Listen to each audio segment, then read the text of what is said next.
Hati-hati ta'assub fanatik. Kemarin sudah saya jelaskan bahwa tubuh umat ini ada kepalanya, ada rohnya, ada otaknya, ada hatinya. Hatinya umat ini adalah Rasulullah.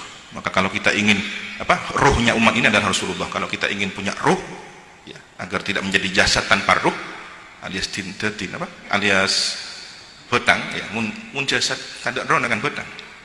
Agar kita tidak bangkai, kita tidak dikatakan bangkai, maka kita ini harus punya roh, sambungan dengan Kanjeng Nabi. Sebaliknya, kalau hanya roh saja tanpa jasad, kan gitu. Ini harus seimbang, harus ada hubungan yang baik. Nah, lalu otaknya apa? Al-ulama, al-mufakkirun. Ini para pemikir-pemikir kita, ini otaknya umat. Nah, kalau otaknya sudah tidak waras, otaknya sudah terkontaminasi ismu-ismu, liberalisme, kapitalisme, semua masuk ke dalam otaknya. Mau jadi apa umat ini? Ya. Ulama-ulama liberal. Mau jadi apa negara ini? Mau jadi apa bangsa ini? Jangan sampai. Kemudian jantungnya umat ini siapa? Ahlul Bait. Hari ini kita menyaksikan bagaimana Ahlul Bait dicaci maki, Ahlul Bait diseret-seret, Ahlul Bait dijadikan segala kepentingan. Jangan santri syukur saja sampai nyali habaib.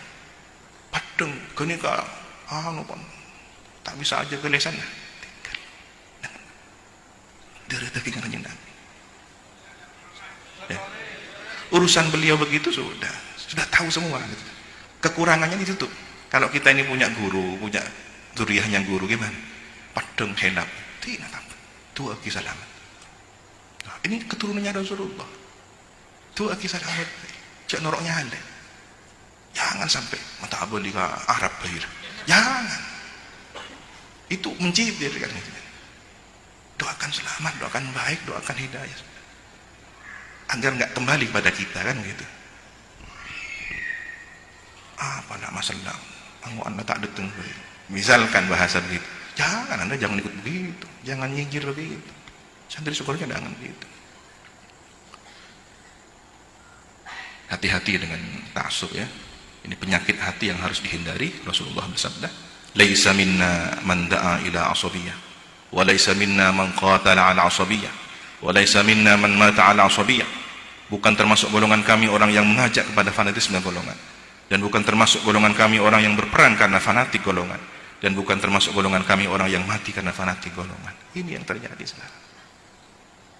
Tak bantah tanian tibi. Takut pengkehidupan. Di para mujtahid imam madhab ini sekalipun ya, tidak pernah mengajarkan fanatik buta ya, terhadap pendapat pribadi yang bersifat ijtihadi. Karena faham, saya ini ijtihad, mencoba menemukan apa yang ada dalam isyarah Al-Quran, an-nusus ya. Ini yang sekarang nyaris jauh dari usul fikih yang diajarkan para ulama fuqaha kita. Tahqiqul mana, tanqihul mana dan semacam. Mereka pakai logika asal-asalan saja. Gatuk mantuk istilahnya. Pokok-pokok dah tepak.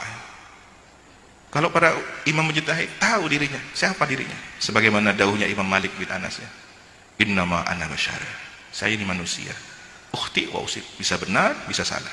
Fanduru fi ra'yi. Perhatikan pendapat saya. Fa kullu ma wafaqal kitab was sunnah fakhudhu. Kalau pendapat saya sesuai dengan Al-Qur'an, hadis, ikuti pendapat saya yang sesuai dengan Quran dan hadis. Wa kullu ma lam yuwafiq al-kitab was sunnah fatruku. Kalau tidak sesuai dengan keduanya, tinggalkan pendapat saya. Sekarang kan enggak. Ini kan debu nih. Torok nih.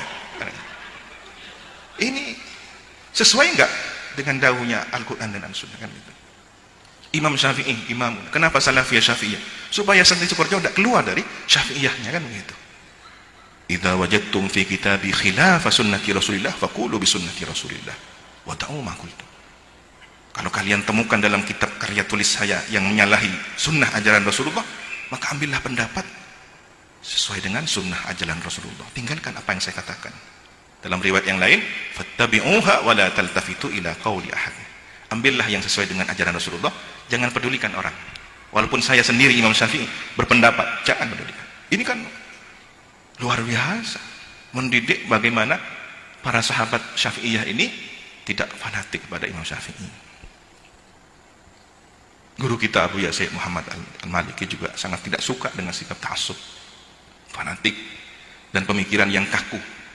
Beliau mengatakan akrahu ta'assub, wal muta'assibin wat tashaddud wal mutasyaddidin. Aku benci terhadap sikap fanatik dan fanatisme, dan aku juga benci terhadap kekerasan dan pelakunya. Iyyakum wat tajammud al-fikri minal madhahibil haddamah. Waspadalah terhadap pemikiran jumud, pemikiran kaku dari madhab-madhab perusak.